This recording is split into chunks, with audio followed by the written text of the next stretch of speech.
This channel does not promote any violent, harmful, or illegal activities. All content provided by this channel is meant for an educational purpose only.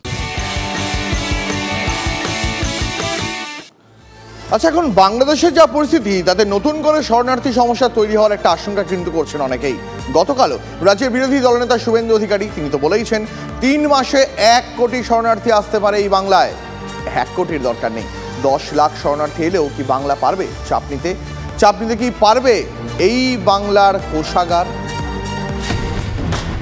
ছাত্র আন্দোলনের শাসকের পতন, দেশ ছাড়া হাসিনা, কিন্তু আন্দোলন কি আদৌ আর ছাত্রদের হাতে আছে? বাংলাদেশ জুড়ে চলছে খুন, লুটতরাজ।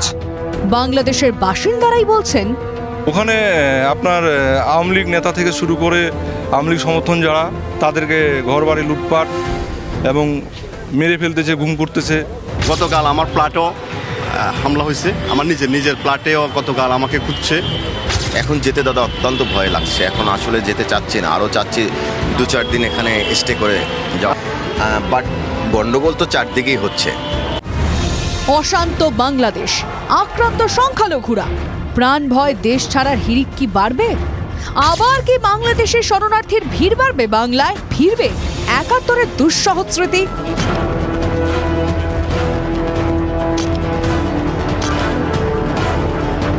দিন ১৫ আগে ২১শে জুলাইয়ের মঞ্চ থেকে মুখ্যমন্ত্রী মমতা বন্দ্যোপাধ্যায় বলেছিলেন, অসহায় মানুষ যদি বাংলায় দরজা খটখটানি করে আমরা তাদের আশ্রয় নিশ্চয়ই দেব। তার কারণ এটা ইউনাইটেড নেশনসের একটা রেজুলেশন আছে, কেউ যদি রিফিউজি হয়ে যায় তাকে পাশের পার্শ্ববর্তী এলাকা তাকে সম্মান জানাবে। এক ধাপ এগিয়ে শরণার্থীর ঢল নিয়ে সোমবার আশঙ্কা প্রকাশ করেছেন বিরোধী দলনেতা শুভেন্দু অধিকারী।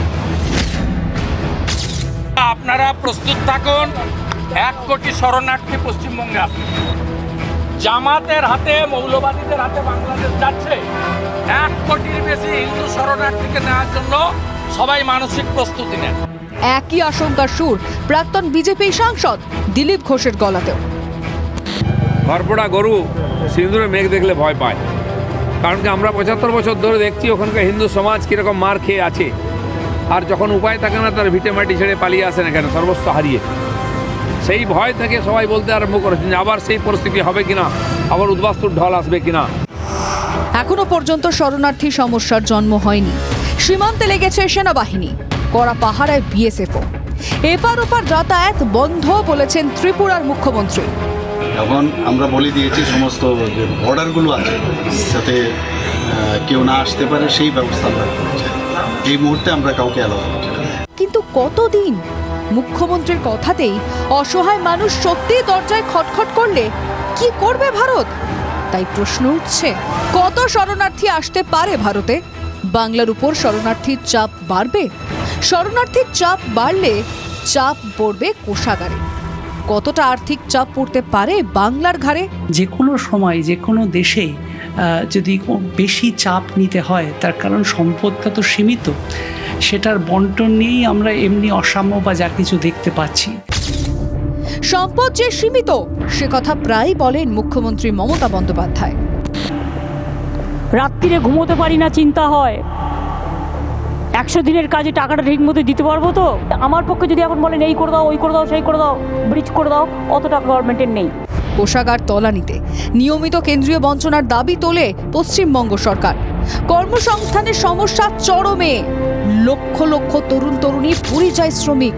শরণার্থী এলে কাজের বাজারেও চাপ পড়ার আশঙ্কা। যারা ইউকেতে গেছেন, অনেক সময় তারা হয়তো দেখেছেন যে যারা ইলিগাল ইমিগ্রেন্ট, যাদের সেই কাগজপত্র নেই, কোনো মানুষ হয়তো তাদের বাগান পরিষ্কার করার জন্য সেই সব লোকেদের ব্যবহার করেছেন, অনেক কম খরচে হয়তো তারা করিয়ে নিতে পেরেছেন, কিন্তু যারা ওখানকার কাজ করেন তাদের হয়তো কাজটা সেখানে চলে গেছে। রাজনৈতিক চাপানুতরও বাড়তে পারে আশঙ্কায় অর্থনীতিবিদ। তারপর হয়তো সরকার তাদেরকেও লক্ষ্মীর ভাণ্ডার দেওয়ার জন্যে বা অন্যরকম দেখা যাবে যে তাদেরকেও ভোটার কার্ড বা তৈরি করে দিচ্ছেন। সেখানে কিন্তু অন্যরকম পলিটিক্যাল কমপ্লিকেশন বা ভীষণ সিরিয়াস ইমপ্লিকেশন দেয়। ইতিমধ্যেই সিএএ এর কথা শুনিয়ে রেখেছেন বিরোধী দলনেতা শুভেন্দু অধিকারী। শরণার্থীরা সিএএ এর সুবিধা পেলে তাদের নাগরিকত্বের সমস্যা কমে যাবে, কিন্তু বাংলার নাগরিক, দেশের নাগরিকের কি হবে? ওপারে অশান্তি বাড়তেই এপারে তাই আশঙ্কার চোরাস্রোত। Bureau report, TV9 Bangla.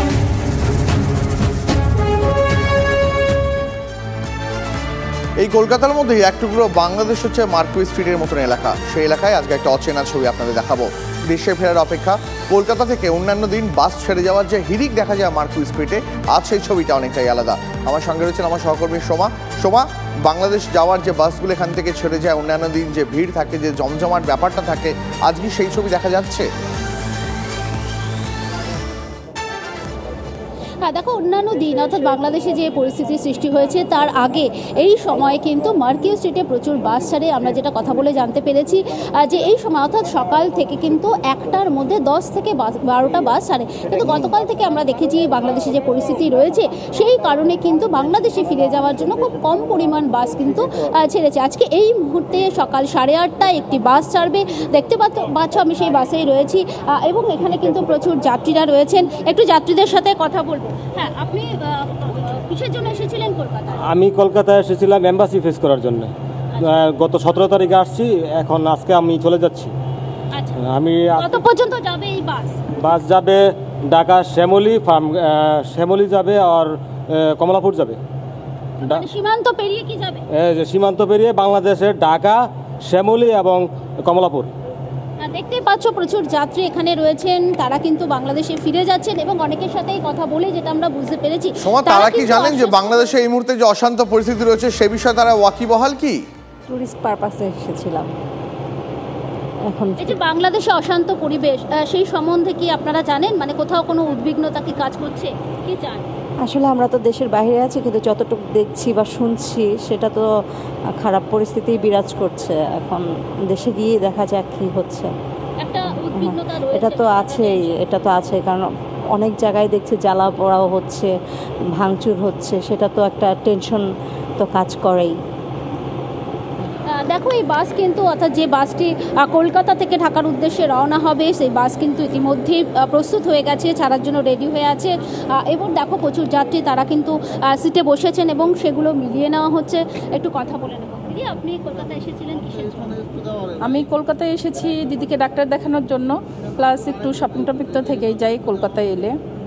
তো আমরা এমন একটা সময় এসেছি, সত্যিই খুব মানে খারাপ টাইম। এই সময়টা আমরা মনে হয় দেশে থাকলে সবচেয়ে বেটার হতো। আমরা এখানে এসে শুধু আমাদের দেহটাই পড়ে আছে, আমাদের সব কিছু চিন্তা ভাবনা, আমাদের সব কিছু পরিবার ওখানেই রয়েছে। হ্যাঁ, পরিবার ওখানে রয়েছে। আমরা মোটামুটি একটা মানে এখন আসলে হয়েছে কি এমন একটা পরিস্থিতি, মানে আমরা সাধারণ জনগণও আমরা নিরাপত্তাহীনতায় ভুগছি। কারণ দেখা যাচ্ছে অনেক ধন্যবাদ তোমাকে। যে ছবিটা তুমি দেখালে কলকাতা ছেড়ে যে বাস ঢাকায় ফিরে যাচ্ছে, সেই বাসে উদ্বিগ্ন যাত্রীরা তারা বলছেন যে তাদের মন পড়ে রয়েছে ঢাকাতেই। অনেক ধন্যবাদ সোমা তোমাকে। এখন সময় কাছে ছোট একটা ব্রেকে।